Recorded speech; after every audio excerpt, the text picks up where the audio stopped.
Hello friends, स्वागत है आप सभी का बिहार नमन जीएस में। मैं संतोष कश्यप आप सभी का बिहार नमन जीएस में हार्दिक स्वागत करता हूं। साथियों, 68वीं बीपीएससी पीटी की परीक्षा समाप्त हो चुकी है और बीपीएससी ने क्वेश्चन को कैसे पूछा है, उसका पैटर्न क्या है, ये अब सब लोग परिचित हो चुके हैं कि उनका पूछने का तरीका पहले की तुलना में बहुत ज़्यादा चेंज हो गया है। आप यदि गंभीर विद्यार्थी हैं तो इस चीज़ को समझिए कि बीपीएससी का कटऑफ कितना जाएगा और क्या होगा, ये अब बीपीएससी पे ही निर्भर करता है। क्यों?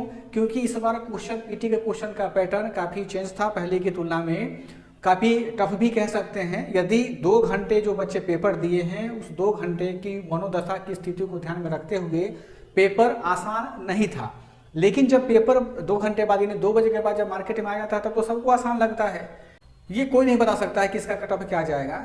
इस चीज़ को हमेशा ध्यान में रखें कि आप यदि गंभीर विद्यार्थी हैं तो बीपीएससी का कट ऑफ कितना जाएगा, इस पर ज़्यादा मंथन करने से बढ़िया है कि आप अपने आगे की पढ़ाई को कंटिन्यू रखिए।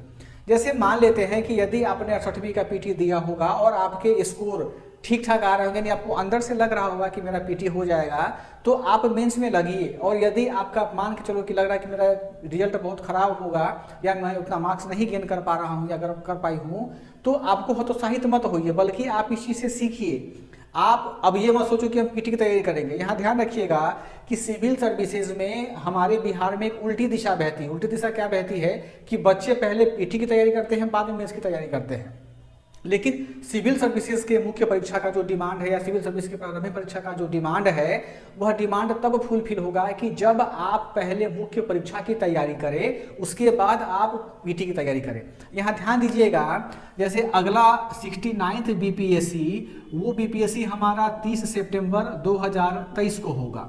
अभी मान लो कि 68वीं का पीटी हुआ है तो 68वीं के पीटी से लेकर के अब देखेंगे सितंबर के आसपास में 69th पीटी में हमारे पास में फरवरी, मार्च, अप्रैल, मई, जून, जुलाई, अगस्त, सितंबर, यानी अमूमन मेरे पास 7 से 8 मंथ बचते हैं हमको तैयार होने के। सिलेबस चेंज नहीं हुआ, सिलेबस में जो पैटर्न होगा पूछने का वो काफ़ी चेंज हो गया हुआ है। एक चीज़ ध्यान रखिएगा मित्रों कि यदि आप बीपीएससी के लिए मेंस की तैयारी बहुत अच्छे तरीके से कर लेते हैं तो कोई भी पीटी हो, उस पीटी का 60% सिलेबस जो है वो आपके मेंस से ही तैयार हो जाएगा। आप इस कन्फ्यूजन में ना रहें कि पहले मैं पीटी क्वालिफाई करूंगा तब मेंस की तैयारी करेंगे।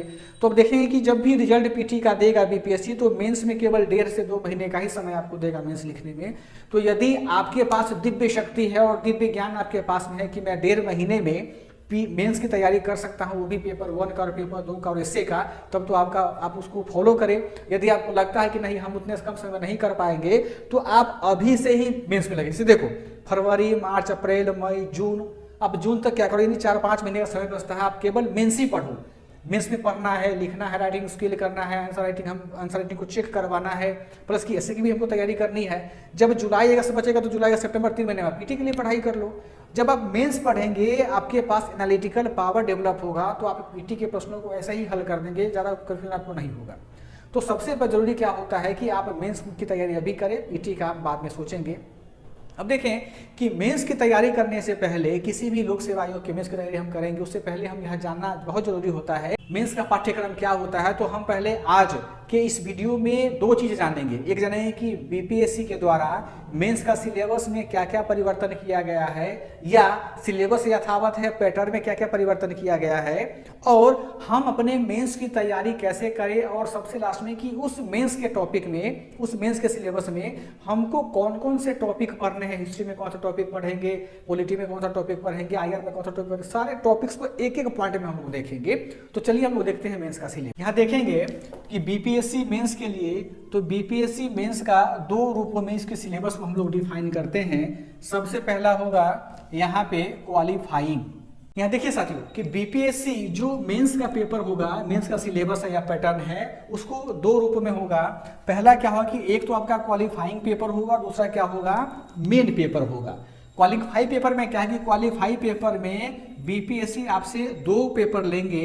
पहला पेपर लेगा आपका हिंदी का और दूसरा पेपर आपका लेगा ऑप्शनल का। ये हिंदी पेपर में क्या होंगे कि हिंदी आपका 100 अंक का होगा और इसके लिए आपको 3 घंटे का समय दिया जाएगा और इसमें आपको 33% अंक प्राप्त करने अनिवार्य हैं ऑप्शनल पेपर जो होगा वो ऑप्शनल पेपर ऑब्जेक्टिव होगा, इसमें भी 100 क्वेश्चन रहेंगे और 100 अंकों के लिए रहेगा, और इसमें आपको 40% अंक प्राप्त करने होंगे, तब जाकर के आप इस ऑप्शनल पेपर को कवर अप कर पाइएगा। ऑप्शनल पेपर जब कवर करेंगे तो ही जाकर के आपके जो मेन के पेपर यानी पेपर 1 पेपर 2 ऐसे होगा तो इवेल्युएट होगा।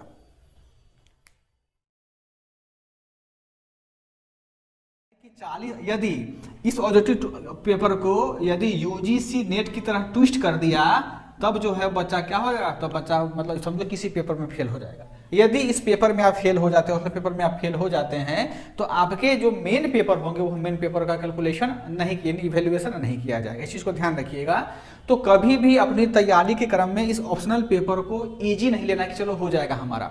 ऑप्शनल पेपर को आपको गहराई से पढ़ना होगा।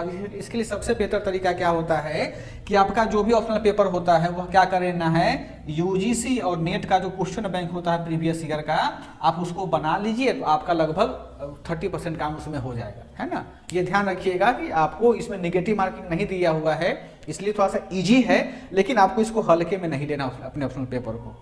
अब देखो, अब क्या है कि ऑप्शनल पेपर को बस हमको क्वालिफाई करना है, तो यदि आपका ऑप्शनल पेपर बहुत सही है तो आप उसको रखो। अगर चेंज करना होगा तो चेंज करके आप वही विषय रखना जिसका हेल्प हमको कहाँ मिलेगा, यहाँ पर मेन पेपर में मिलेगा।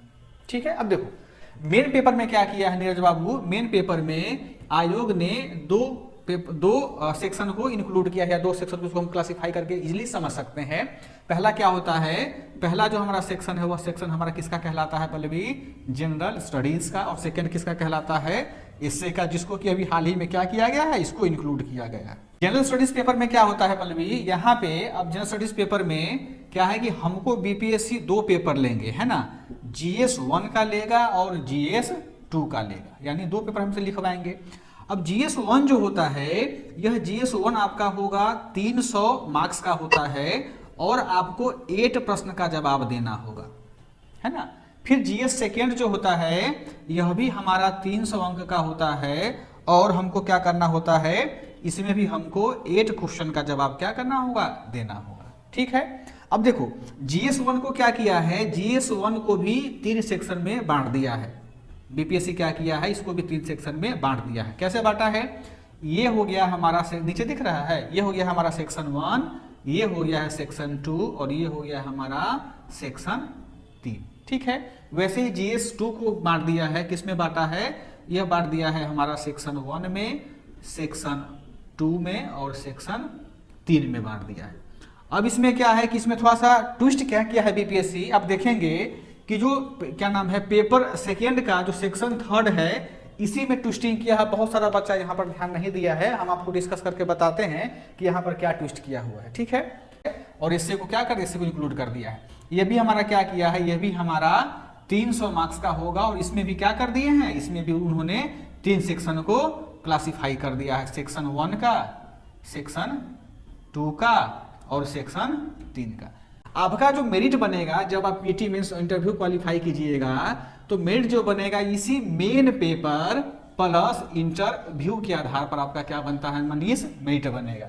मेन पेपर कितना का हो गया, देखो तो 300 नंबर का यह हो गया, 300 नंबर का यह हो गया, 600 नंबर हो गया, और यहाँ पर ये भी कितना नंबर का है, 300 कितना हो गया, 900 नंबर का हमारा यह मेंस का पेपर हो गया। और इंटरव्यू जो होता है वह होता है 120 नंबर का, यानी 1020 अंक में क्या होगा, आपका मेरिट बनेगा। एक चीज ध्यान रखिएगा, इसका यदि आप 50% भी ला लेते हैं तो क्या होता था, आप अंतिम रूप से चयन हो जाते थे, अच्छा आपको रैंक मिल जाता था। यानी मेंस में 1020 में अगर समझो क्या कि 560 नंबर लेकर के आप आते हैं तो आप आराम से क्या होते हैं, अच्छा रैंक आपको मिल जाएगा। सोचो कितना मतलब इजी होता है मेंस और इंटर ये क्वालिफाई करना लास्ट तक।